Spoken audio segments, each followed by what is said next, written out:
안녕하십니까. 시선 2022 장재철입니다.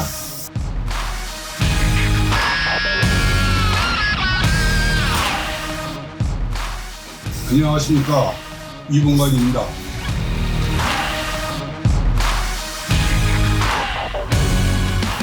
안녕하세요. 김석경입니다. 이제 대선이 48일 앞으로 다가왔습니다. 대선이 가까워질수록 흑색 선정과 내역들가 더욱 거칠해지고 있습니다.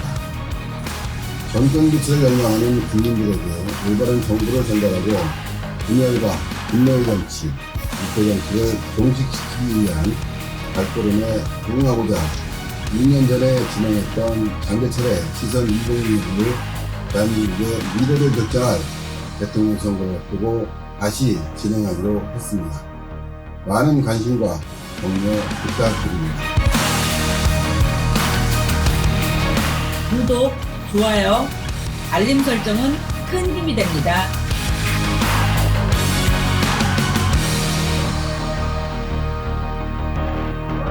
이번 대선은 D-50일이 지났지만 민심은 더불어민주당 이재명, 국민의힘 윤석열 대선 후보 어느 한쪽의 편도 들어주지 않고 있습니다.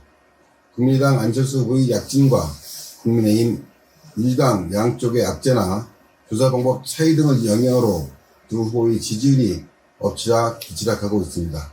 그럼 최근의 여론조사 결과를 한번 살펴보겠습니다.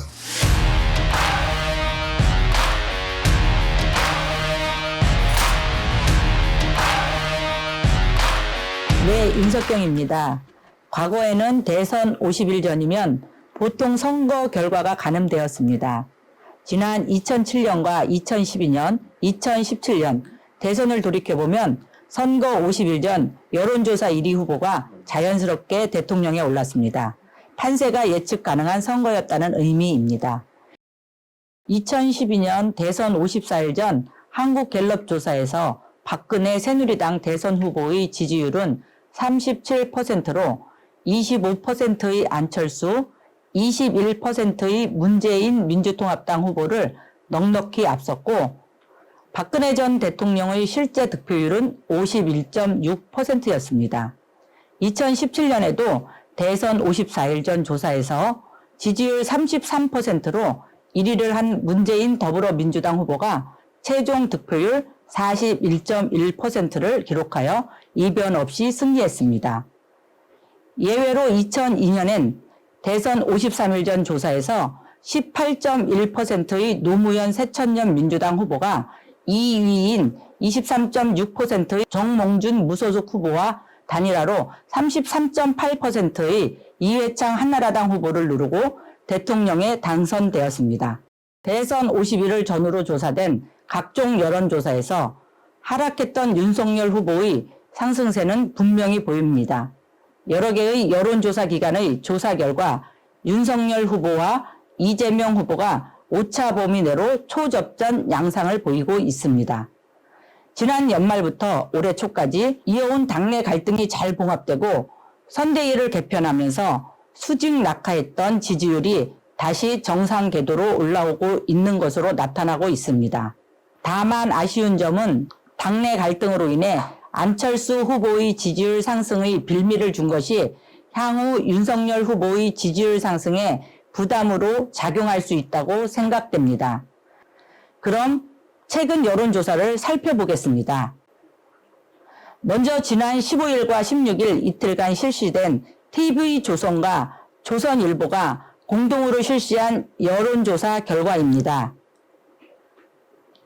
이재명 후보와 윤석열 후보가 오차 범위 내에서 접전을 벌이는 양상은 이번 여론조사에서도 이어지는 모습을 보였습니다. 대선 후보 지지도는 이재명 후보 31.7%, 윤석열 후보 32.8%, 심상정 후보 2.7%, 안철수 후보 12.2%였습니다.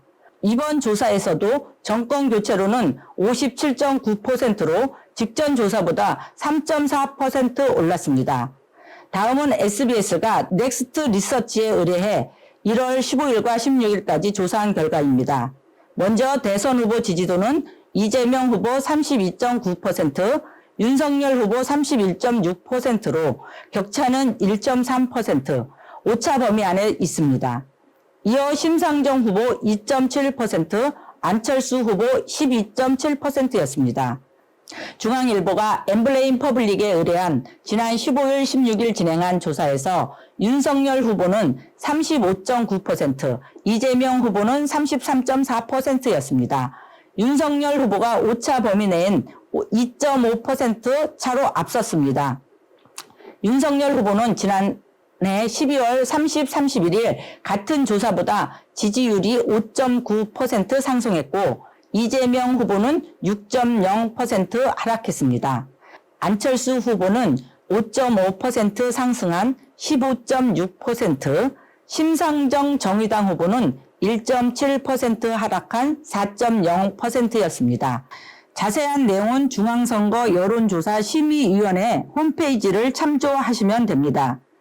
10여 개의 여론조사 결과 윤석열 후보의 상승세가 뚜렷해 보이고 양강의 지지율이 박빙으로 오차 범위 내 초접전인 것으로 보이는데요.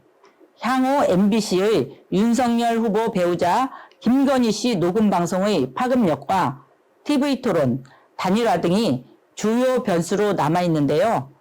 현재로서는 MBC의 윤석열 후보 배우자 김건희 씨 녹음 방송의 경우 지지율에 그리 큰 파급력은 없을 것으로 보입니다. 윤석열 후보의 지지세가 큰 변수 없이 현재의 양상으로 지속된다면 설 전에 5, 6%의 우위가 가능하리라 판단됩니다. 네, 윤석경 사무국장님의 날카로운 여론조사 분석 잘 들었습니다.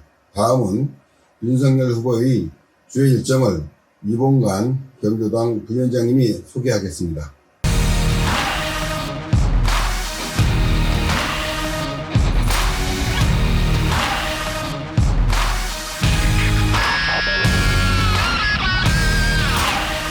네, 국민의힘 경기도당 부위원장 이봉관입니다.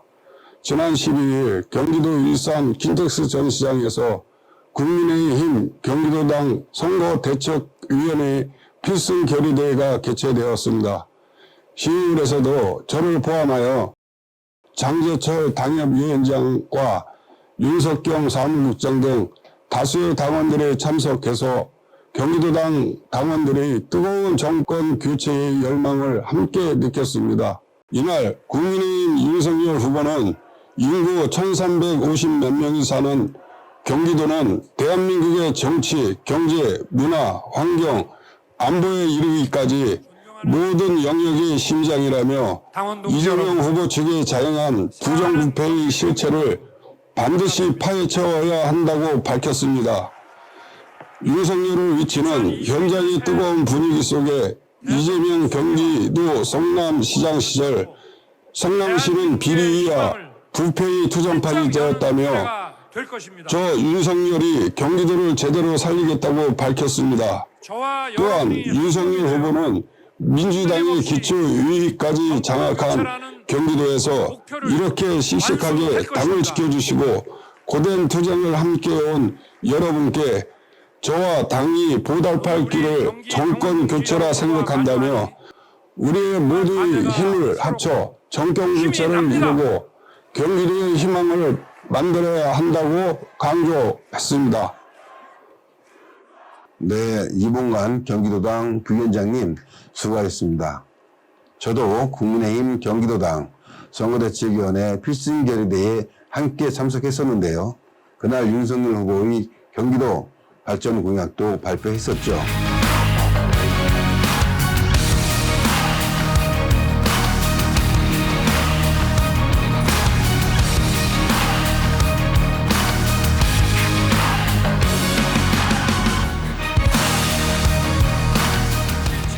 윤석열 후보는 출퇴근길 지하철과 버스에서 많은 시간을 보내는 경기도민의 어려움을 반드시 해결하겠다.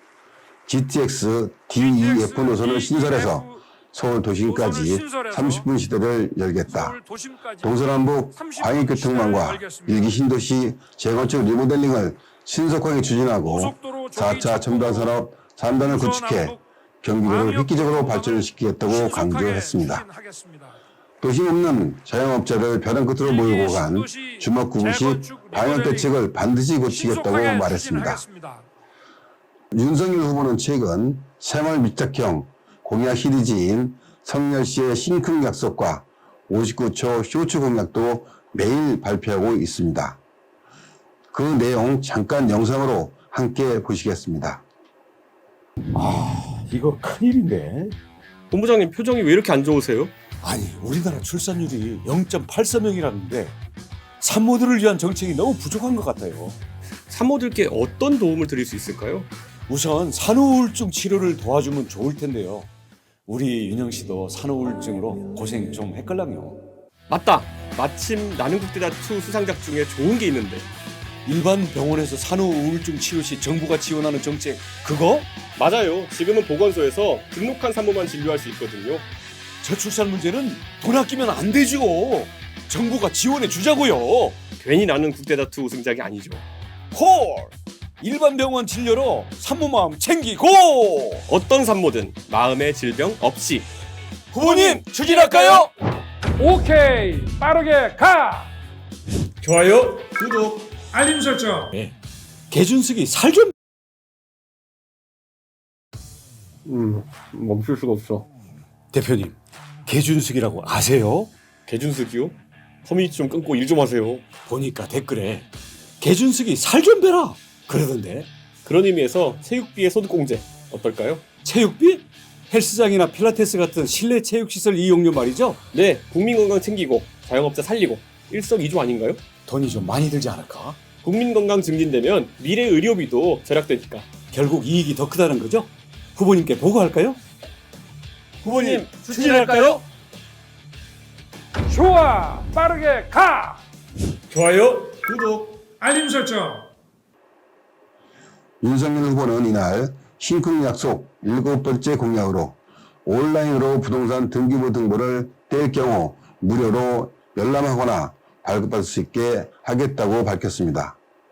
윤석열 후보는 부동산 거래의 기본이라 할 수 있는 등기부 등본의 열람 발급량은 2017년 2,187만 건에서 2020년 1억 1,685만 건으로 3년 만에 5배나 급증했고 2020년 온라인 등기소 등기부 등본 열람 발급 수수료는 들어온 금액이 866억 원에 달한다며 온라인 부동산 등기부 등본 열람 발급 무료화를 통해 국민 불편을 개선하고 작은 부담이라도 덜어드리고자 한다고 말했습니다.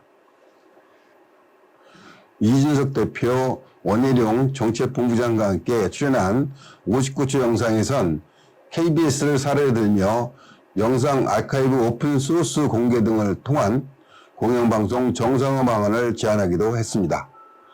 또 실내체육시설 이용료에 대해 연간 최대 100만 원 소득 공제를 적용하겠다고 밝혔습니다.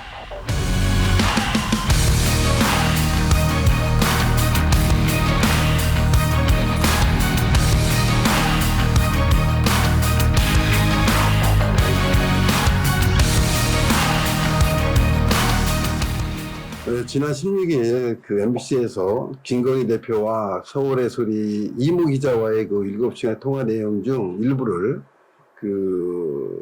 보도했는데요. 하여튼 지난 한 주가 뜨거웠던 것 같습니다. 혹시 이 방송 두 분은 보셨는지요? 네, 봤습니다. 네, 봤습니다. 보신 소감 어떠신지 좀. 글쎄요, 제가 볼 때는 소문난 잔치에 먹을 게 없다는 말이 있듯이 그리 큰 파장은 없을 거라 봅니다. 방송을 본 많은 분들이 그 걸 크러쉬라고 하여튼 칭찬을 자주 하시던데요.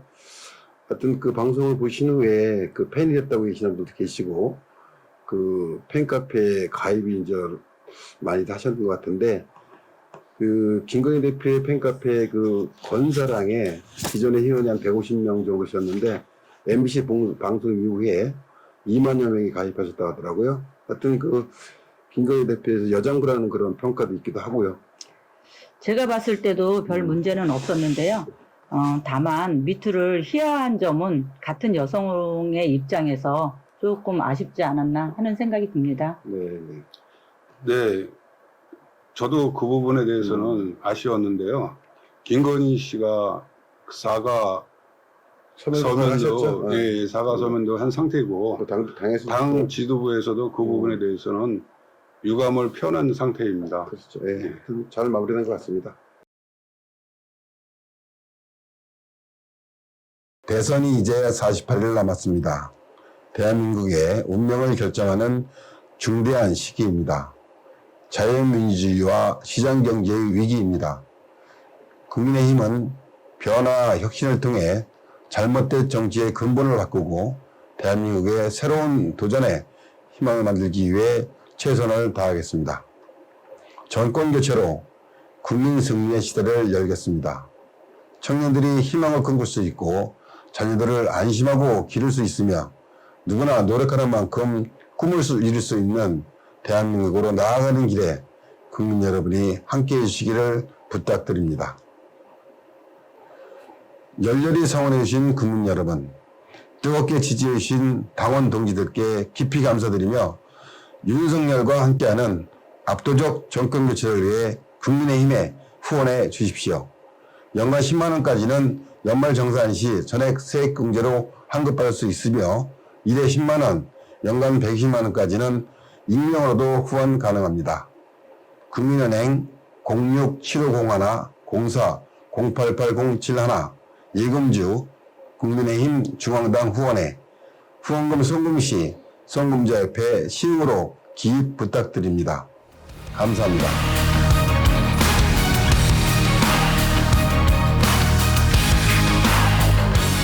구독, 좋아요, 알림 설정은 큰 힘이 됩니다.